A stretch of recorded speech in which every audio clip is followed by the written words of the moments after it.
আমি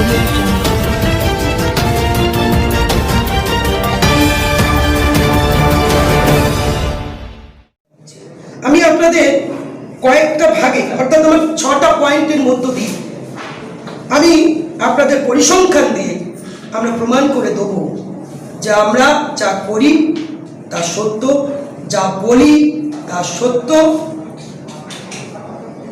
আমরা প্রথমে আমি বলবো কোভিড-19-এর কি পরিস্থিতি, তারপর বাংলার লকডাউন যখন শুরু হলো তার পরিস্থিতি, পরিযায়ী শ্রমিকদের আমরা ফিরিয়ে আনলাম তারপর কি পরিস্থিতি, আমরা কি কি ব্যবস্থা নিয়েছি, কিভাবে আমরা তাদেরকে খাদ্য সুরক্ষার মধ্য দিয়ে আমরা সুযোগ করে দিয়েছি, আমরা কিভাবে ত্রাণ বিনিয়োগ দিয়েছি, এবং আমার বিধানসভা ক্ষেত্রে আমরা বিধায়ক হিসেবে এবং আমার ব্লক তৃণমূল কংগ্রেস আমরা কি কাজ করেছি, এই 3-4টে জায়গা আমি আপনাদের কাছে উল্লেখযোগ্যভাবে তুলে ধরব। প্রথমেই বলি কোভিড-19-এর পরিসংখ্যান। 8 জুন 2020, আজকের 10 তারিখ, মানে একদিন আগে, অর্থাৎ 8 জুন 2020 পর্যন্ত জনসংখ্যা প্রতি 10 লক্ষ পিছু কোভিড-19 পজিটিভ কেসের সংখ্যা 83.95। আর এই পরিসংখ্যানে আমরা 13 নম্বর স্থানে আছি, অর্থাৎ পশ্চিম বাংলা 13 নম্বর স্থানে। জাতীয় গড় 181.70। যখন দিল্লি, গুজরাট, মধ্যপ্রদেশ, তামিলনাড়ু, কেরল, রাজস্থান, মহারাষ্ট্র, পাঞ্জাব এই রাজ্যগুলি অতীব সঙ্গীন অবস্থা। আমরা টেস্ট বলবো এবার পরিসংখ্যান। কোভিড-19 টেস্টের সংখ্যা প্রতি 10 লক্ষ মানুষের মধ্যে আমরা 3012। গত সপ্তাহে প্রায় প্রতিদিন, এটা তো 10 লক্ষের মধ্যে প্রায় প্রতিদিন গত সপ্তাহে আমরা 9552 আমরা টেস্ট করেছি। উত্তরপ্রদেশ, বিহার, গুজরাট, ঝাড়খণ্ড, মধ্যপ্রদেশ এগুলো কিন্তু বাংলার অনেক পিছনে।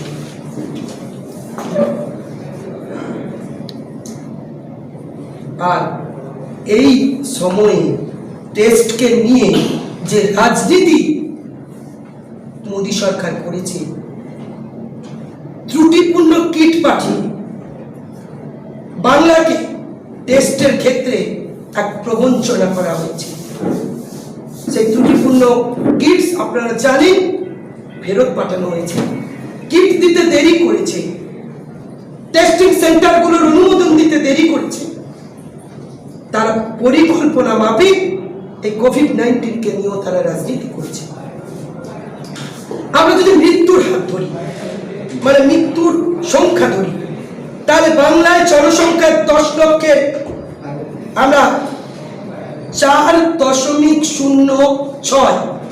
10 লক্ষের মানুষের মধ্যে মৃত্যুর সংখ্যা 4.06। আমরা একটাও মৃত্যু চাই না।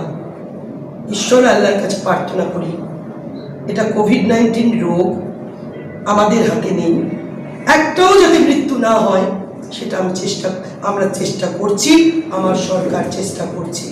আমরা একটা লোকের প্রাণ গেলেও আমার সরকার, আমার নেত্রী দুঃখ প্রকাশ করেন। তাই আমরা 5ম স্থানে আছি। আর জাতীয় কর 5.28। অনেক রাজ্যের তুলনায় পশ্চিমবাংলা নিশ্চিতভাবে এই পরিসংখ্যান থেকে আমার মিডিয়ার বন্ধুরা বুঝতে পারছেন যে বাংলা অনেক ভালো জায়গায় আছে। আপনারা জানেনই কিছু তথ্য নিয়ে গুজরাট হাইকোর্টে একটা কেস হয়। সেই গুজরাট হাইকোর্টের সত্যতা প্রমাণের জন্য আহমেদাবাদের সিভিল কোর্ট এই আহমেদাবাদ সিভিল হাসপাতালকে অন্ধকূপের থেকেও খারাপ মন্তব্য করেন গুজরাট হাইকোর্ট। গুজরাট হাইকোর্ট এই বিষয়ে সত্যতা বিচারের জন্য বিচার করে এবং পর্যালোচনা করতে গিয়ে আহমেদাবাদ সিভিল হাসপাতালকে অন্ধকূপের থেকেও খারাপ গুজরাট হাইকোর্ট আখ্যা দেয়। আর কি হয় জানেন, কত প্রতিহিংসা পরায়ণ এরা এই ঘটনাটা কিছুদিনের পরে যখনই হাইকোর্ট বলল, সেই বেঞ্চকে বদল করে দেওয়া হলো। বিজেপি সত্যকে ভয় পায়, ওরা ভীরু, ওরা সত্যের মুখোমুখি হতে ভয় পায়, তাই প্রতিহিংসা দিয়ে তার চরিতার্থ করতে চায়। এবার আসি কেসের সংখ্যা, সক্রিয় অ্যাক্টিভ কোভিড-19 কেস 10 লক্ষ পিছু আমাদের কি আছে? 46.02 অর্থাৎ 02 46.02 সক্রিয় কেসের হার। আর জাতীয় স্তরে আমরা আছি, বাংলা আছে 1 2 3 4 5 6 7 9 10 11 12 13 নম্বরে, আমরা 13 নম্বরে আছি। আর জাতীয় গড় জানেন কত? 86.29, অর্থাৎ বাংলার ভালো আছে, এটা আপনারা বুঝতে পারছেন। আর তখন আমরা কি দেখছি? দিল্লি, মহারাষ্ট্র, তামিলনাড়ু, হরিয়ানা, উত্তরাখণ্ড, তেলেঙ্গানা, কর্ণাটক, বিভিন্ন দিক থেকে এরা পশ্চিমবঙ্গে ভালো ক্ষেত্রে, এক্ষেত্রে আমরা আমাদের থেকে ওরা কিছু, অর্থাৎ আমরা অনেক ভালো কাজ করছি। এদের নিয়ে কি পজিটিভ কেসের হার, নমুনা টেস্ট আমরা কি করেছি? 3.02%। রাজ্য আছে 10ম স্থানে, জাতীয় গড় 5.24। আমরা যখন 10ম স্থানে, জাতীয় গড় তখন 5.24। বাংলায় এবার আমি আসবো লকডাউন। আপনারা জানেন কোভিড-19 হওয়ার পর কোন পরিকল্পনা না নিয়ে, কোন স্টেট গভর্নমেন্টের সঙ্গে আলোচনা না করে কেন্দ্রীয় সরকার হঠাৎ করে লকডাউন ঘোষণা করে। যে যুক্তরাষ্ট্রীয় কাঠামো আছে, যেখানে রাজ্য আর কেন্দ্র একে অপরের সঙ্গে আলোচনার ভিত্তিতে প্রোগ্রাম ঠিক করা হয়, কোন রকম ভাবে আমার বাংলার সরকারকে তথা রাজ্যের বিভিন্ন রাজ্যে কারোর সঙ্গে কোনো আলোচনা না করে কেন্দ্রীয় সরকার হঠাৎ করে লকডাউন ঘোষণা করে। আর যখন লকডাউন ঘোষণা করলো, তখন আবার এই পরিযায়ী শ্রমিক বাংলা থেকে, বিহার থেকে, উড়িষ্যা থেকে, ঝাড়খণ্ড থেকে, বিভিন্ন স্টেট থেকে যে যেখানে আছে সে সেখানে থেকে গেল, তাদেরকে ফিরিয়ে আনার কোন নির্দেশিকা কেন্দ্রীয় সরকার মোদী বাবু করলেন না, এবং কোন নির্দেশও তিনি দিলেন না। লকডাউন, আপনারা জানেন আমার নেত্রী লকডাউনের কথা আগেই বলেছিলেন যে আমরা যদি লকডাউনে যেতে পারি তাহলে বোধহয় ভালো হবে, কিন্তু কোনো আলোচনা না করে 5টা দিন, একটা সপ্তাহ যদি লকডাউনে সময় দেওয়া হতো, তারা আজকে আমার যে পরিচয় শ্রমিকদের আমরা হারিয়েছি, এদেরকে হারাতে হতো না। যে পরিমাণ করোনা পজিটিভ আসছে সেটাও হতো না। আমি আপনাদের বলি, সম্পূর্ণ রাজনৈতিকভাবে, উদ্দেশ্য প্রণোদিতভাবে এই লকডাউনকে আনা হয়েছিল। আমার সরকার তবু কড়াভাবে নির্দেশ দিয়ে, কোন ধর্ম নয়, কোন সম্প্রদায় নয়, কোন জাত নয়, লকডাউনকে কঠোরভাবে পালন করার নির্দেশ দিয়েছেন মুখ্যমন্ত্রী, এবং তার পুলিশ তার যথাযথভাবে প্রমাণ করেছে তার কাজের মধ্যে দিয়ে। আপনারা জানেন টিকিয়াপাড়াতে একটা ঘটনা ঘটেছিল, আপনারা জানেন মুর্শিদাবাদে ঘটনা ঘটেছিল, তাকে কয়েক ঘন্টার মধ্যে তার মোকাবেলা পুলিশ করেছে এবং কঠোর থেকে কঠোরতম পদক্ষেপ নিয়ে সেই এলাকাকে শান্ত করে লকডাউন করেছে। আপনারা জানেন ইতিমধ্যে এই দাঙ্গাবাজ বিজেপি, এই দাঙ্গাবাজ মোদী সরকার হিন্দু মুসলিম ভাইদের মধ্যে দাঙ্গা লাগিয়ে দেয়। তারা কি করেছিল? হুগলিতে লকেট দেবীর জায়গা সুকৌশলে তেলিনী পাড়াতে সাম্প্রদায়িক দাঙ্গা রূপ দেওয়ার চেষ্টা করেছিল। আমরা তাকে রুখে দিয়েছি। আমরা মানে আমার সরকার, আমার পুলিশ, আমার প্রশাসন সেখানে কড়া পদক্ষেপ নিয়ে রুখে দিয়েছে। আমরা সেখানে এখন শান্তি এবং আছে। অর্জুন সিং লগর দেবীরা সেখানে গিয়ে রাস্তায় বসে এখানে সাম্প্রদায়িক দাঙ্গা হচ্ছে উস্কানি দেওয়ার চেষ্টা হচ্ছিল, বিফলে গেছে। আমি যখন আমার ধর্মীয় স্থানগুলো খুলে দেওয়া হলো,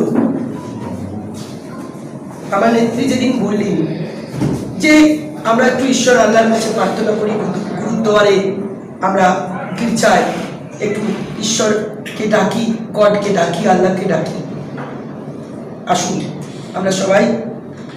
তখন যেদিন তিনি ঘোষণা করলেন যে ধর্মীয় স্থানগুলো খুলে যাবে, দিলীপ ঘোষ কি করেছিল, আপনার প্রেস মিটটা দেখেছেন, আপনারও ছিলেন, তখন সেখানেও এই ধর্মীয় স্থান খুলে দেওয়ার জন্য সে রং চাপিয়েছিল, সাম্প্রদায়িক রং। আর ঠিক তারপরের দিন মোদী সরকার, কেন্দ্রীয় সরকার ধর্মীয় স্থান খুলে দেওয়ার কথা বলেছে।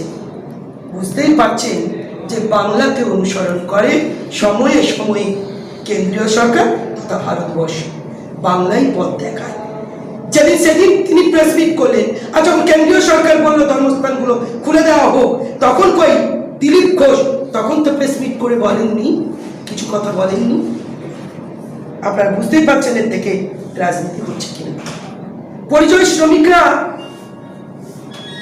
কঠিন কঠোর পরিস্থিতির মধ্যে বিভিন্ন স্টেটে কাটিয়েছে। শুধু বাংলায় আমরা তাদের অতিথি করে, যেসব পরিযায়ী শ্রমিকরা বিভিন্ন স্টেটে বাংলায় ছিল, আমাদের জননেত্রীর নির্দেশে আমরা নিজেদের বিবেকের তাড়না, মানবিকতার ক্ষেত্রে আমরা তাদের অতিথি হিসেবে কখনো চাল, কখনো ডাল, কখনো গম, কোথায় আছে তার বাসস্থান, তার স্বাস্থ্য পরীক্ষা, তাদের আমরা সেবা করেছি। তারা বাংলা ছেড়ে যেতে চায়নি, কোথাও বলেনি যে বাংলায় গিয়ে আমরা কষ্টে আছি।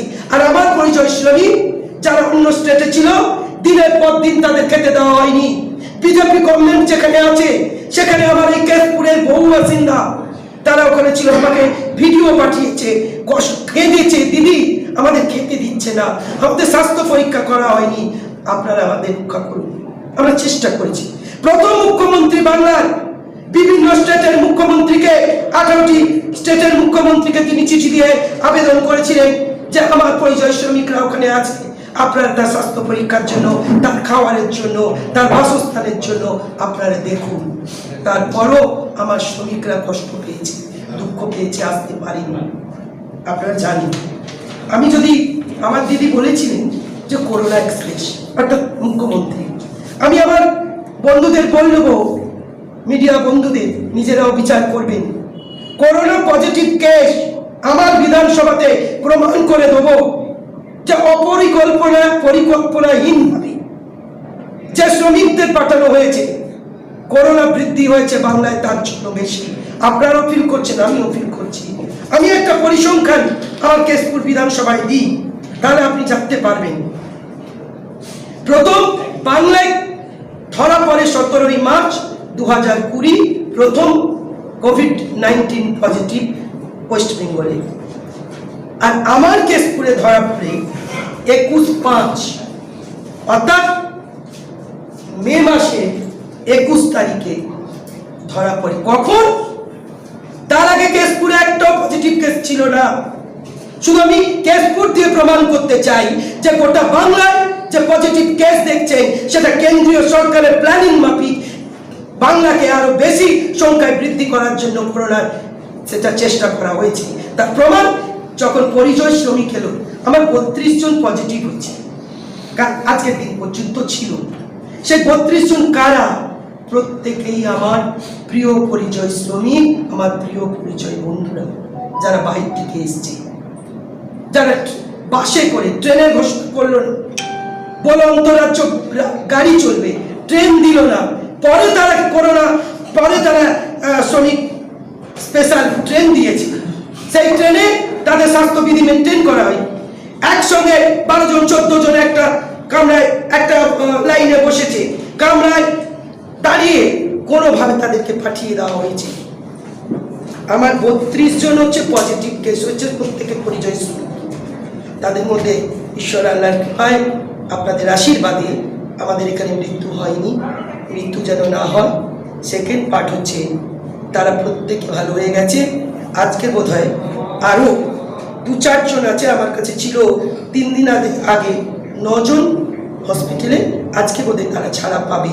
আমি লাস্ট রিপোর্ট এটা বলছি, কারণ 32 জনের 32 জনই সুস্থ হয়ে গেছে, প্রায় 4-5 জন আজকে ছাড়া পাবে। তাহলে কেশপুরে পজিটিভ 21-এ এবং 21 থেকে আজ পর্যন্ত 32-এ, তাহলে প্রমাণ হলো। আর পরিচয় শ্রমিক আমার এসছে কত? 6500। আমি টেস্ট করেছি কত কেশপুরে?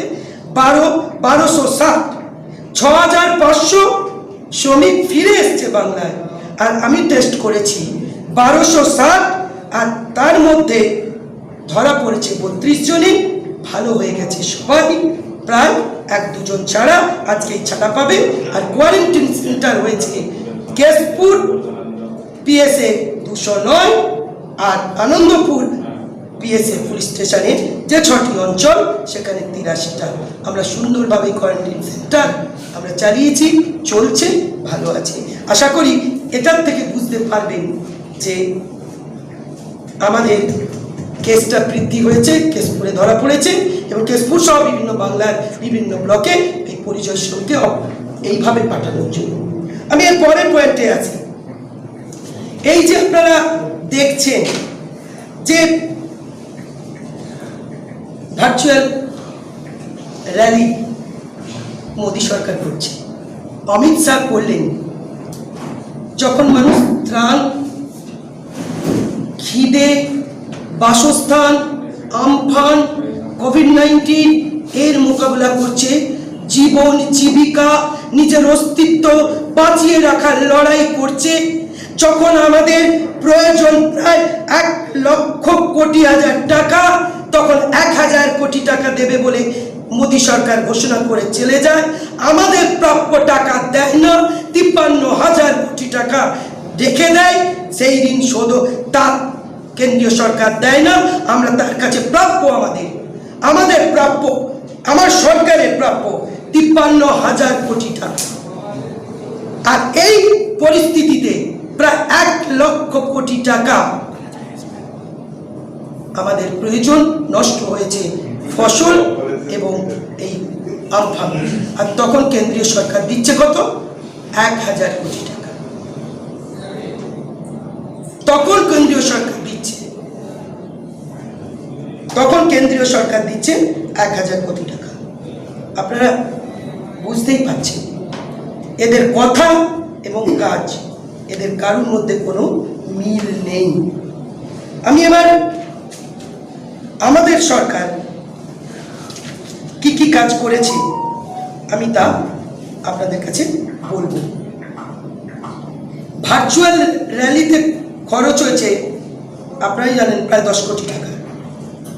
যখন বাংলার মানুষ খেতে পাচ্ছে না, বাসস্থানের দরকার, খাওয়ার দরকার, আরো পর্যাপ্ত পরিমাণে তাদের ওষুধ দরকার, কিট দরকার, হসপিটালের বেড সংখ্যা বৃদ্ধির দরকার।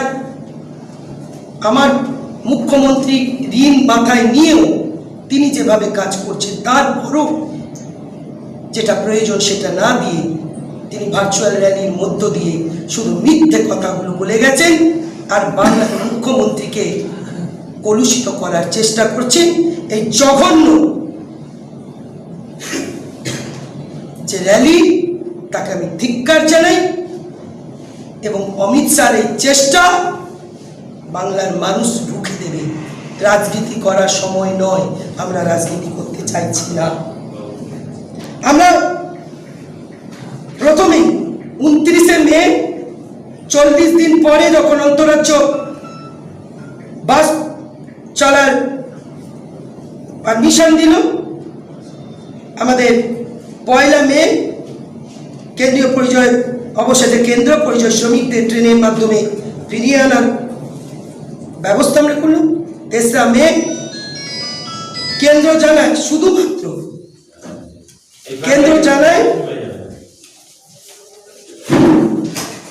শুধুমাত্র কিরকম প্রবঞ্চনা দেখুন। কেন্দ্র জানায় যে শুধুমাত্র যারা লকডাউনের আগে চলে গেছে, অর্থাৎ লকডাউনের আগে যারা বাইরে গেছে শুধু তাদের ফিরিয়ে আনা হবে, এটা ওরা বলে, নির্দেশ দেয় রাজ্য সরকারকে। প্রবঞ্চনা দেখুন, ঘন ঘন তারা স্ট্র্যাটেজি চেঞ্জ করতে থাকে, ফলে রাজ্য সরকারকে অস্বস্তিতে পড়তে হয়। আমরা 235টা ট্রেনের ব্যবস্থা করে আমরা তাদের স্বাস্থ্য বিধি মেনটেন করে আমরা তাদেরকে ফিরিয়ে আনার ব্যবস্থা করেছি। 40টা ট্রেন এর মাঝে পঠারিয়ে অন্য স্টেশনে পৌঁছে যায়, সেটা 23শে মে তারা ফিরে এসেছে। আপনারা যে দেখেছেন যে বাংলায় ফিরে আসতে গিয়ে প্রায় 80 জন শ্রমিক, আমাদের বাংলার শ্রমিক, তারা মৃত্যুবরণ করেছে, কখনো অ্যাক্সিডেন্টে, রাস্তায় তারা বাসে ট্রেনে আসতে গিয়ে। সেটা শুধু কেন্দ্রীয় সরকারের জন্য আমরা 80 জন শ্রমিককে বাংলায় আনিয়েছি। আর যখন এই বাংলায় 80 জন শ্রমিককে হারিয়েছি, তখন দিলীপ ঘোষ বলছেন এই মর্মান্তিক ঘটনাকে, এই নির্মম ঘটনাকে, এই দুঃখজনক ঘটনাকে বলছে বিচ্ছিন্ন ঘটনা, ছোট্ট ঘটনা। আমি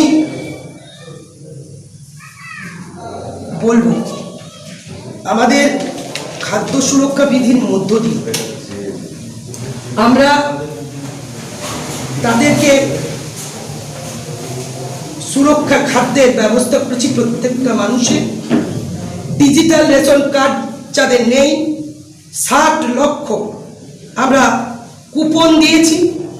এই কঠিন সময়ে রাজ্যে কেউ যাতে ক্ষুধার্ত না থাকে তার জন্য বিনামূল্যে আমরা 5 কেজি করে চাল মাথা পিছু আমরা দিয়েছি।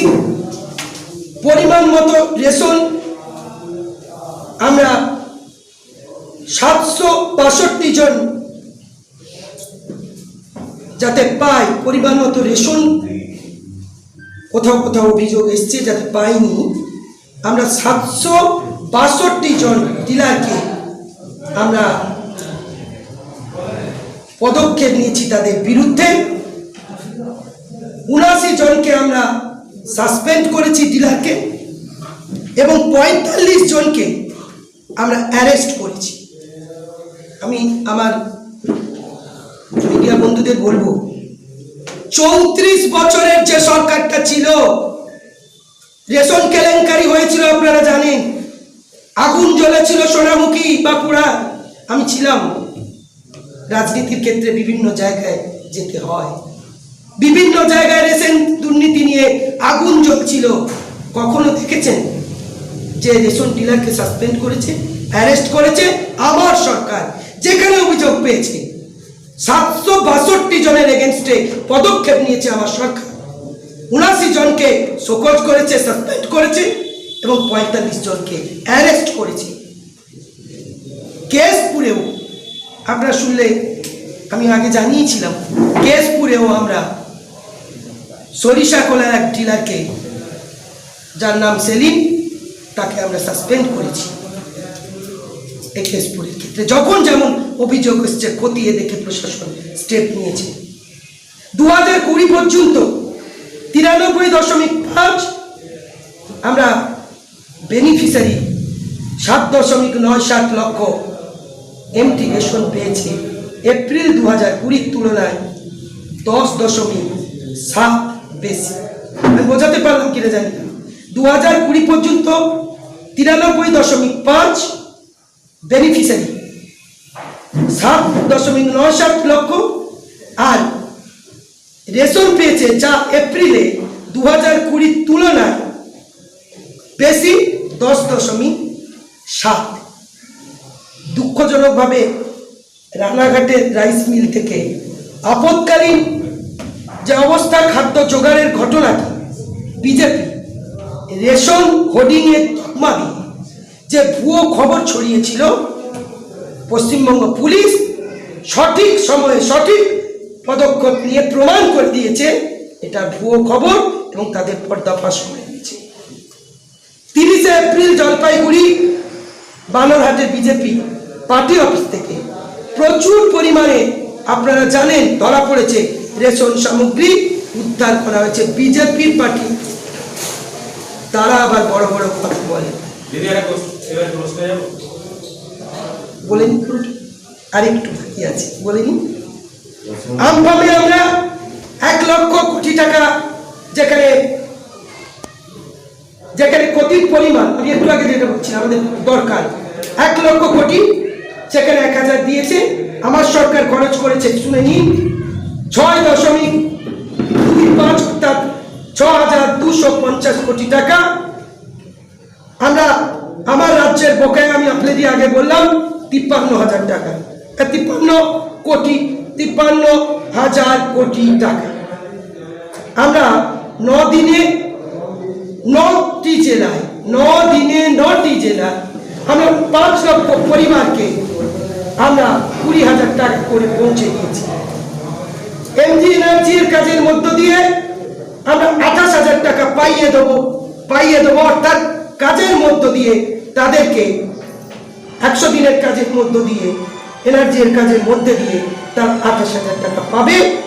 সেই প্রকল্পের সুবিধা পাবে বাংলার 10 লক্ষ মানুষ। ক্ষতিপূরণ হিসেবে 23.3 লক্ষ কৃষক, 23,03,000 কৃষককে আমরা অর্থ প্রদান করছি। আমার এই জেলা পেয়েছে প্রায় 4.5 লক্ষ কৃষক, আর 23 লক্ষ কৃষক গোটা বাংলা জুড়ে। আমি একদম শেষের দিকে আসবো। আমরা কি কি করেছি আমার এই বিধানসভা ক্ষেত্র, আমরা কি কি করেছি? আমরা পুরো লকডাউনটাকে মেনটেন করেছি, সোশ্যাল ডিস্টেন্স মেনটেন করেছি, পুলিশের কাজ করেছে। আমরা রাজনৈতিক কোনো ক্রিয়াকাণ্ড করিনি, মিছিল করিনি।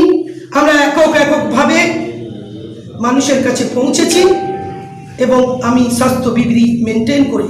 তাদের যা প্রয়োজন, আমরা আমার টিম, গোটা তৃণমূল কংগ্রেস টিম, আমরা আমার কেশপুরে কাজ করেছি। আমরা 25,000 দুস্থ পরিবারের পাশে দাঁড়িয়ে আমরা 300 কুইন্টাল চাল বিতরণ করেছি, 200 কুইন্টাল চিনি বিতরণ করেছি, 300 কুইন্টাল পেঁয়াজ বিতরণ করেছি, 100 কুইন্টাল ডাল বিতরণ করেছি। আমরা মিডিয়ায় বেঁচে থাকতে চাই না। আমরা নীরবে, নিশ্চুপে, নিঃশব্দে আমরা মানুষের কাজ করি।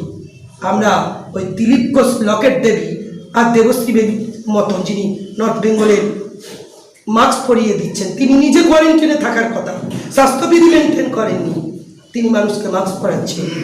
আমরা তা করি না। আমরা কাজ করি নীরবে এবং প্রশাসনকে সাহায্য করি।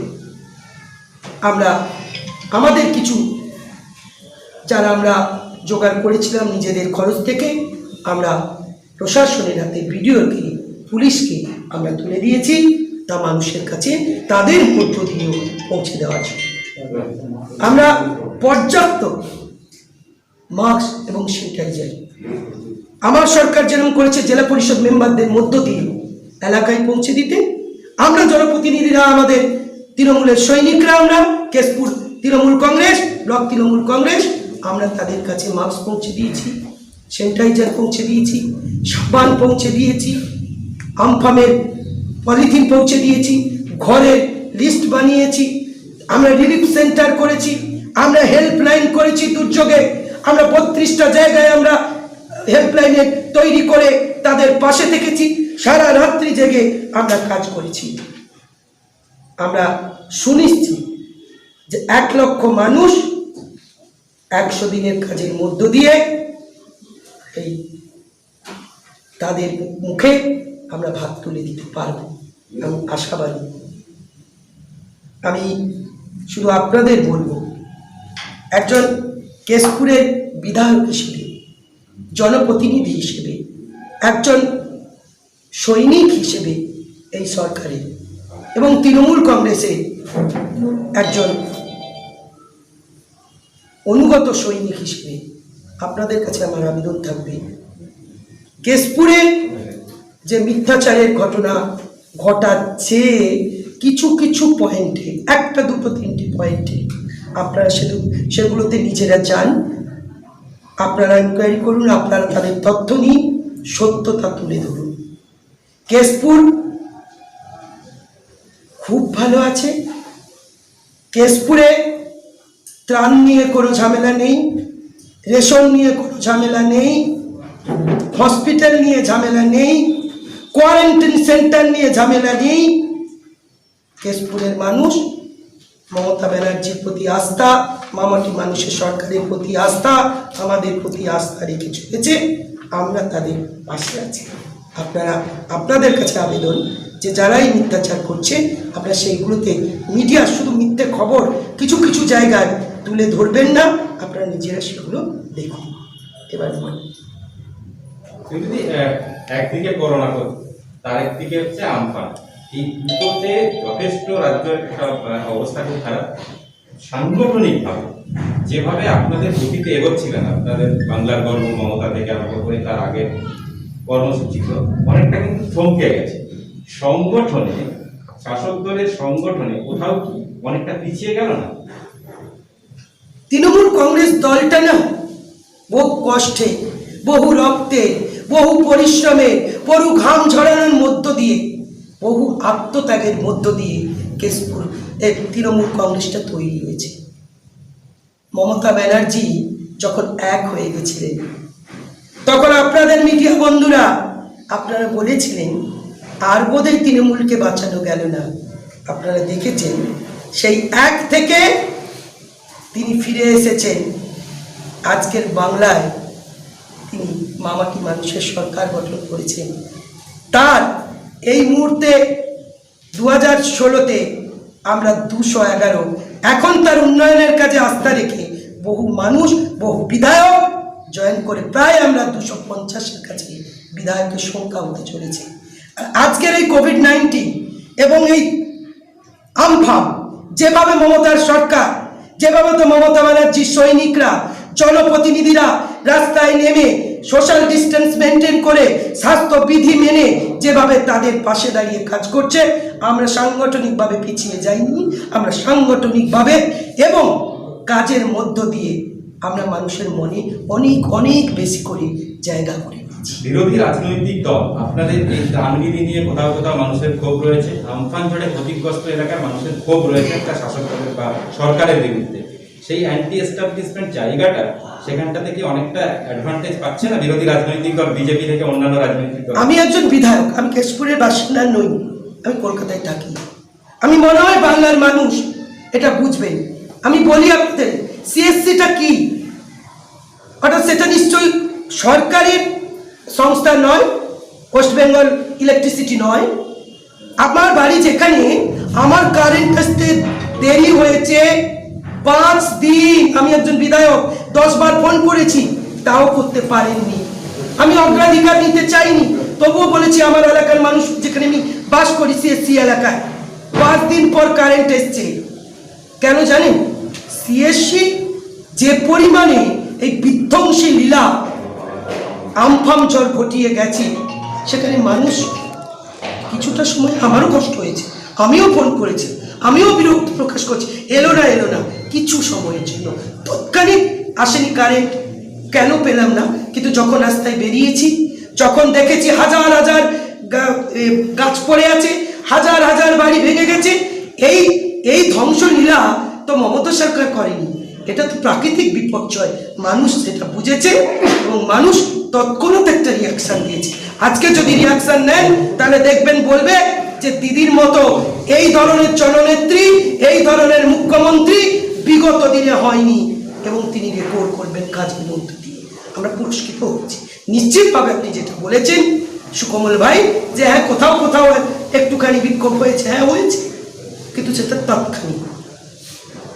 আজকের দিনে দাঁড়িয়ে যান, যেভাবে তার মোকাবিলা করে। আপনি বলুন তো, ফোনই এসেছিল, উড়িষ্যায় ধ্বংসলীলা চালিয়েছি, 1 মাসের উপর সময় লেগেছিল উড়িষ্যাকে রিকভার করতে। আপনি দেখেছেন তামিলনাড়ু, কেরল, ওই এলাকাগুলোতে কতদিন পর তারা আবার সেই বন্যায় রেস্টোর করতে পেরেছে, পরিস্থিতি ফিরেতে পেরেছে। আর আমরা মাত্র 1 সপ্তাহ, 6 দিন, 7 দিন, 10 দিনের মধ্যে গোটা কলকাতাতে একটাও বাড়িতে ইলেকট্রিক নেই বলতে পারবে না, জল নেই। জল পৌঁছে দিয়েছে, একদিন জল ছিল না, আমারও জল ছিল না একদিনের পর জল পৌঁছে গেছে। ইলেকট্রিকটা আসতে 5 দিন সময় নেক্সট দিন, সেটা আমাদের হাতে ছিল না, কারণ গাছ পড়ে গেছে, ঘর পড়ে গেছে। ইলেকট্রিক লাগাতে গেলে দেখেছেন প্রাণহানি হয়েছে। আর বলছেন দক্ষিণ 24 পরগনায় যেভাবে বাঁধ ভেঙে জল ঢুকেছে, এটা কি মমতা ব্যানার্জি পক্ষে, সরকারের পক্ষে? তবু তো তাদের প্রাণহানি থেকে রক্ষা করছে। এই জলটা নামানো, জলটা বের করে দেওয়া, সেটা কি মাত্র 11 সালে ক্ষমতায় এসে এই মাত্র 8-9 বছরের মধ্যে সম্ভব? 34 বছরের সরকারটা কিচ্ছু করলো না, নদী বাঁধ করলো না, কিচ্ছু করলো না। আর এই 9টা বছরে আমরা সবটা করে দিতে পারবো? আমরা পুরো সোনা দিয়ে বাঁধিয়ে দিতে পারবো? আমরা কাজ করেছি, 100 ভাগের 90 ভাগ করেছি, আর যে 10 ভাগ করতে পারিনি সেই 10 ভাগ আমরা নিশ্চয়ই করব। আর সেইগুলোর মধ্যে এগুলো পড়ছে, সেই জন্য এই অবস্থা। আয়লা হচ্ছিল, আয়লা নিশ্চয়ই আমাদের সময় নয়, তাই তো? আপনার দলেরই একজন সাংসদ তিনি নিজে স্বীকার করেছেন যে পঞ্চায়েতের যে কাজ, সেই কাজ কিন্তু হয়, তিনি চৌহাময়ী। আপনি কি তার সঙ্গে সহমত, তার বক্তব্যের সঙ্গে? দেখুন, তিনি তার কৃষ্ণনগরটা তার চোখ দিয়ে রেখেছেন। তিনি কৃষ্ণনগরের কথা তুলে ধরেছেন। নর্থ ওয়েস্ট বেঙ্গল গোটাটা পঞ্চায়েতে, আশা করি এটা আপনি নিউজ করবেন। গোটা বাংলার পঞ্চায়েত নিয়ে তিনি বলেননি, তিনি তার লোকসভা কেন্দ্রের কথা বলেছেন। আমিও আমার বিধানসভা ক্ষেত্রে বলতে পারি যে আমাদের পঞ্চায়েতের কাজ খুব ভালো হচ্ছে, ভালো কাজ করছে। আসার পথে দেখলেন তো, আসার পথে নিশ্চয়ই চোখ মিলে তাকিয়ে দেখেছেন 100 দিনের কাজ কত মানুষ করছে। আমরা যা বলি তা করছি। আপনারা যাওয়ার পথেও একটা নিশ্চয়ই স্টোরি করবেন, দেখবেন রাস্তায় আমাদের কেশপুর 8 নম্বর অঞ্চলের মধ্যে পড়ে দুধারে কিভাবে 100 দিনের কাজ হচ্ছে। উনি ওনার চোখ কৃষ্ণনগর দিয়ে দেখেছেন অনেক সময়, আমি আমার চোখ বিধানসভা কেশপুর দেখছি। তাই আমার কেশপুরে আমার মনে হয় যে এই ধরনের কোনো ত্রুটি নেই। ওনার বক্তব্য কি স্ববিরোধী মনে করছেন? না, আপনারা এর ভুল ব্যাখ্যা করছেন। উনি বলেছেন যে কি বলেছেন, উনি বলেছেন কি যে বিরোধীরা অপপ্রচার করছে। সেই অপপ্রচারে কান দিতে না, মানুষকে সচেতন করতে। তিনি তার লোকসভা কেন্দ্রে যদি কোথাও দেখে থাকেন একজন জনপ্রতিনিধি হিসেবে, সেটা তো তুলে ধরা উচিত। তিনি বলেননি পঞ্চায়েত দপ্তর অক্ষম, পঞ্চায়েত দপ্তর কাজ করছে না, নয়। তিনি তার পার্টিকুলার কৃষ্ণনগর পঞ্চায়েতের ক্ষেত্রে বলেছেন। তিনি বাংলার পঞ্চায়েত দপ্তরকে নিয়ে, বাংলার পঞ্চায়েত ব্যবস্থাকে নিয়ে তিনি বলেননি। এটাকে আপনাদের ভুল অপব্যাখ্যা, সেটা আমি বলতে পারবো, ক্ষমা করবেন। আমি এইটুকু বলতে পারি, তিনি এটা আপনারা অপব্যাখ্যা করছেন। আমার মনে হয় না যে আমাকে, আমার সরকারকে বা আমার দলকে তিনি অপদস্থ করছেন। আপনার কিছুদিন আগে স্কুলের সাংগঠনিক বদল হয়েছে এবং তারপরে দেখা গেছে যে যারা বাড়িতে বসে গিয়েছিল, এমন অনেক সাংগঠনিক হাতে করে ধরেছিলেন, তারা এসছেন, তারা সম্মান করেছেন। কিন্তু যাদেরকে বদল করা হয়েছে কোথাও কোথাও তাদের জন্যই আপনাদের সমস্যা হচ্ছে সংগঠনকে বাড়াতে, এই বিষয়টা কি? না, আমার কোনো সমস্যা হচ্ছে না। আপনারা জানবেন কালকে জেলায় একটা মিটিং হচ্ছে। আমার পাশে ছিল সঞ্জয় পাল, আমার আর পাশে ছিল আমার ভাই উত্তম চ্যাটার্জি। ওইদিকে পঞ্চায়েত সমিতি, ওইদিকে কর্মাধ্যক্ষ, একদিকে পঞ্চায়েত মেম্বার, একদিকে এমএলএ, একদিকে আমার সিনিয়র লিডার চিত্তবাবু, একদিকে আমার যুব শাখার শফিকুল। আমরা সবাই মিলে একসঙ্গে আছি। হ্যাঁ, 98 লড়াইতে যারা ছিলেন হয়তো কোথাও ঠিক কয়েক 2-1টা জায়গায় কোথাও কোথাও তারা বসেছিলেন অভিমান, আমরা তাদেরকে যোগ্য জায়গা দিয়েছি, তাদেরকে ডেকে এনেছি। নিশ্চিতভাবে দলে তাকে সম্মান দেওয়া হচ্ছে। আপনারা জানেন যে বাংলার গর্ব মমতা এই প্রোগ্রামে একটা পার্টি ছিল যে স্বীকৃতি সম্মেলন, অর্থাৎ 98 লড়াইয়ের, দিদির যুব কংগ্রেসের লড়াইয়ের সঙ্গীরা কোথাও যদি তারা একটু অভিমান, কোথাও দুঃখ, অথবা তারা নিজের কাজে, ব্যক্তিগত কাজের চাপে তারা দল করছে না, বসে আছেন, তাদেরকে আমরা আপ্যায়ন করেছিলাম, তাদেরকে সম্বর্ধিত করেছিলাম, তাদেরকে ভালোবেসে আমরা আবার দলে সম্মান জানিয়ে তাদেরকে জায়গা করে দিয়েছি কাজ করার। এটা আমাদের একটা রাজনৈতিক প্রোগ্রাম। তাই এখানে, এবং যাকে দিয়েছি কাউকে সরিয়ে কিছু নয়, 2-1টা ক্ষেত্রে কারুর ফিজিক্যালি সে অসুস্থ, কেউ কাজ করতে পারছেন না, তার পারিবারিক প্রবলেম তিনি বলেছেন, সেই জায়গায় কোথাও দু একটা ক্ষেত্রে আমরা চেঞ্জ করে নতুনত্ব সভাপতি করেছি। ব্লক কমিটি, ব্লক নেতৃত্বদের অনুমোদন, সেই অঞ্চলের অনুমোদন, সবাই অনুমোদন নিয়ে করেছি। ফলে এখানে কোনো বিরোধিতা নেই, সবাই একসঙ্গে আছে। আমার 98 লড়াইয়ের দাদা দিদিরা আছেন, আমরা 2011 লড়াইয়ের আছে, 2016 আছে, 2019 আছে, আবার 2020-তে এই সেলিম ভাইরা এসছে। যে সেলিম ভাইরা বিজেপি করতেন বা বিগত দিনে সিপিএম করতেন, সেই ভাইরাও উন্নয়নে মমতা ব্যানার্জির আস্থা রেখে, কেশপুর তৃণমূল কংগ্রেসের প্রতি আস্থা রেখে তারাও আমাদের সঙ্গে জয়েন করে একসঙ্গে কাজ করছে।